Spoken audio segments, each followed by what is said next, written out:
Oi, meu nome é Ana Paula, já fui monitora aqui na UF. Hoje em dia eu participo da equipe de expert da Responde Aí. E eu e o Arthur, a gente separou 5 dicas para vocês mandarem bem na P3 de Física. Tá próximo, vamos estudar aí, a gente tá com vocês. Fala galera, meu nome é Arthur, estou aqui então já com uma dica sobre lentes. E a análise é mais simples do que parece. Dependendo da posição, né, você tem cada um desenho. Você tem, por exemplo, a lente divergente, lente convergente, e dependendo de onde estiver seu objeto, você vai ter uma imagem de determinado tipo.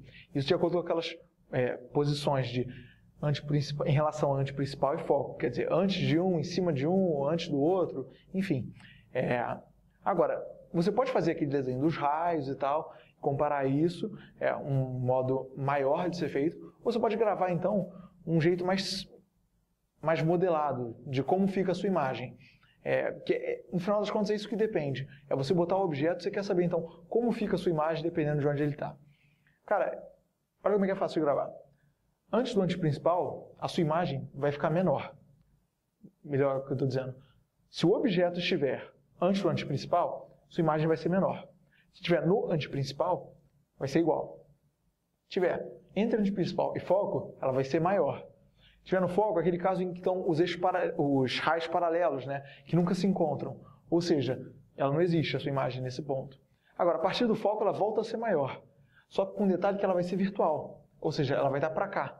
Ela não vai ser uma imagem que vai estar para o lado certo, tipo objeto e imagem aqui. Não, ela vai ficar para cá. Tá certo? Bom, isso é o principal que você tem que saber para esse caso aqui. Lembrando que todos os casos que eu não disse que ela é virtual, ela vai ser real, tá? Bom, olhar convergente. Aí que é muito simples, né? Ela é sempre virtual e menor, a sua imagem. Independente de onde estiver aqui, vai ser sempre virtual e menor. Ou seja, vai ser virtual aqui e vai ficar menor, vai ficar uma proporção abaixo daquela que ela estava antes. E aí tem só outra proporção, né? Que eu esqueci de falar. Que você tem esse tamanho, né? Maior, menor, você tem real e virtual. E tem uma outra configuração que é você pensar se ela está direita ou invertida. Ou seja, se ela está para o mesmo lado que ela estava antes ou se ela está para o outro lado, né? Invertida, justamente. É simples, cara. Ela é virtual? Está direita. Ela é real? Está invertida. Não tem como fugir disso. É sempre essa mesma relação. Virtual vai ser direita, vai estar para o mesmo lado que antes. Real vai estar invertida. Tem só uma outra coisa importante para dizer sobre isso, que é sobre configurações que possam ter a ver com o dia a dia, uma aplicação, né, dessa noção. E aí você pode dizer que as imagens virtuais nunca podem ser projetadas num anteparo qualquer. Ou seja, você não pode jogar, por exemplo, numa parede, um projetor qualquer, você não pode lançar uma imagem que esteja entre foco e a sua lente, para o caso da divergente, por exemplo. Ela vai ficar uma imagem para cá, não foi o que eu falei? Que a imagem ela fica virtual quando está para cá e real quando está para cá? Bom, é exatamente isso. Você acabou então de ver a dica sobre as lentes, tem uma ótima notícia para falar para você, que espelhos, você tem uma relação exatamente igual. A diferença é que aqui você não chama de divergente e convergente, você chama de espelho côncavo e espelho convexo. Agora, a relação é a mesma. Se a posição estiver nos mesmos lugares onde estavam antes nas lentes, você vai ter exatamente as mesmas configurações. Quer dizer, está aqui atrás do anteprincipal, a imagem vai ser menor. Está em cima do anteprincipal, igual. Entre anteprincipal e foco, maior. Bem no foco, ela não existe. Aqui na frente, entre o foco e a sua lente, ela vai, então, ser maior, só com um detalhe que vai ser virtual, ou seja, vai ficar para esse lado e não para cá, como seria o natural. Mesma coisa aqui para o convexo, vai ser sempre virtual menor, independente de onde ela ficar, certo? E lembrando aquela mesma história de direita invertida, for virtual, ela é direita, for real, ela é invertida, simples assim. Essa dica aqui é bastante direta sobre o espectro visível, que tem a ver com como você vai analisar essas partes da luz branca, né, como a gente conhece. Determinadas questões cobram recorrentemente que você saiba essa diferença entre uma e outra. Você não precisa lembrar todas as cores do arco-íris para fazer isso aqui. Basicamente tem 4 cores que eles cobram que você saiba de cabeça, que é azul, verde, amarelo e vermelho. É fácil de lembrar assim, né? E tem essa análise do comprimento de onda, né? Como o espectro está variando. É mais ou menos o seguinte, você lembrar que o azul está no limite do menor comprimento e o vermelho está no limite do maior comprimento. Dessa forma, lembrando que está entre 400 e 700, não precisa lembrar que azul é 400 e vermelho é 700, mas é bom ter em mente que vai estar quase tudo visível nesse intervalo aqui. Na medida que vai subindo azul, verde, amarelo, vermelho, o comprimento de onda aumenta.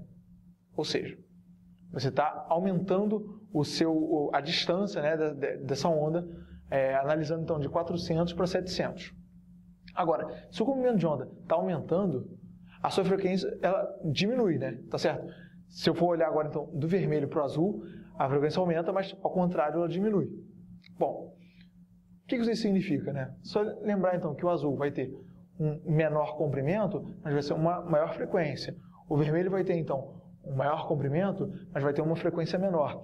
Então, essa análise, essa proporcionalidade que vai ser cobrada de você na prova, um cálculo de comparação de velocidade, de comprimento e de frequência. Mas não foge muito disso daqui não. Tendo em mente, então, azul, verde, amarelo, vermelho, sabendo que o comprimento desce para cá e a frequência sobe para cá, você sabe quais tudo você precisa fazer para fazer, então, essa questão. Essa dica é sobre o máximo central em uma fenda, né? Ou seja, você está com um feixe de luz lançando ali determinada fenda e quer saber como é que ela chega, ela não dispara, essas características no geral, né? E você tem, por exemplo, esse gráfico aqui, que seria o cheio, né? Representando como é que é uma situação inicial, né? Sua situação, e determinada coisa que você mexe no seu sistema e ele aumenta, né? Ele fica maior para o lado, ele fica mais disperso. Como que isso aqui pode ter acontecido? O que pode ter agido no seu sistema de modo a torná-lo dessa forma, né? E aí tem 4 condições importantes que podem acontecer. E só para ilustrar melhor para você, geralmente ele pede determinada situação já dada, que seria o gráfico cheio. O que pode ter acontecido, o que gerou esse aumento? São as condições que podem ter feito isso. São 4, então, no geral. A diminuição da frequência pode causar isso daí. E assim como diminuição da frequência, você imaginar uma velocidade constante, o comprimento de onda aumentar é a mesma coisa, né? Se V igual a F vezes o comprimento de onda, um aumentar ou o outro diminuir, vai ser a mesma coisa em relação à velocidade, né? Beleza. Aumentar a distância entre a fenda e o disparo também pode causar isso, né? E se você também mexer na largura da fenda, você diminuir essa largura, você também vai fazer com que aumente, então, o central da fenda. No geral, essas 4 informações aqui são suficientes para você definir, vai ter uma opção, provavelmente, que vai indicar isso daí. Geralmente isso aqui cai em múltipla escolha, mas com essa cara de o que pode ter acontecido para que tal efeito tenha sido gerado. Essa dica aqui, no geral, é mais para te elucidar sobre a lei de Snell e sobre um caso importante, que é o caso da reflexão total, né? Bom, lembrando, lei de Snell é aquele caso em que você vai comparar, então, um índice de refração de um meio para outro meio, sabendo como esse raio saiu, a angulação, né, em relação à normal. Bom, comparando, então, N1, o índice de refração do primeiro meio, com o seno, que ele saiu nesse primeiro meio, né, é igual ao N2, que é o índice de refração do outro meio, vezes o seno que ele saiu, então, nesse segundo meio. Bom, essa é a comparação original da lei de Snell. E o que acontece quando você tem a reflexão total? Vamos lembrar desse caso. Você tem como se fosse um ângulo de saída que é igual a 90 graus. Na verdade, o caso limite é esse daqui, onde o θ é igual a 90 graus. Ou seja, com ângulos maiores que esse que você está analisando, você vai ter uma reflexão ainda maior e aí não vai valer a pena nem a análise, porque ele vai refletir direto. Então, pensando nesse ângulo limite, né, 90. Como é que você analisa? Se eu jogo, então, o seno de 90 aqui para o seno de θ sobre θ2, eu ficaria com 1, né? Seno de 90 seria 1. Lembra, não pode ser π sobre 2 também, né? Mesma coisa, aqui está em grau, poderia estar em radiano, enfim. Joguei aqui e ficou 1. N1 vezes seno de θ1 é igual a N2. Pô, eu posso trazer o N1 aqui dividindo, né? Comparar, então, o seno de θ1 vai ser N2 sobre N1. Ou seja, eu posso dizer que o N2 em relação ao N1, vai estar entre 0 e 1, né? Estaria entre menos 1 e 1, mas eu vou botar de 0 porque a gente sabe que esse negócio aqui vai ser positivo, que o índice tem que ser positivo, né? Bom, se isso aqui é verdade, então eu tenho certeza que N1 é ou igual ou maior que N2. Isso aí tem uma outra característica importante, que seria a seguinte: para que haja reflexão total, você tem que estar indo de um meio mais refringente para outro menos refringente. Ou seja, o índice de refração do primeiro meio é maior que o segundo, tá certo? Então lembrando, a reflexão total é só lembrar desse ângulo limite, né, de 90 graus, e daí você descobrir então essas relações aqui. É só para elucidar mesmo, para você lembrar dessas relações que pode cobrar tanto a lei direto, quanto o grau de reflexão total, ou como você descobre esse ângulo limite que gera uma reflexão de no mínimo 90 graus ali, né? Esse tipo de coisa que então, para a gente lembrar para não errar na hora da prova.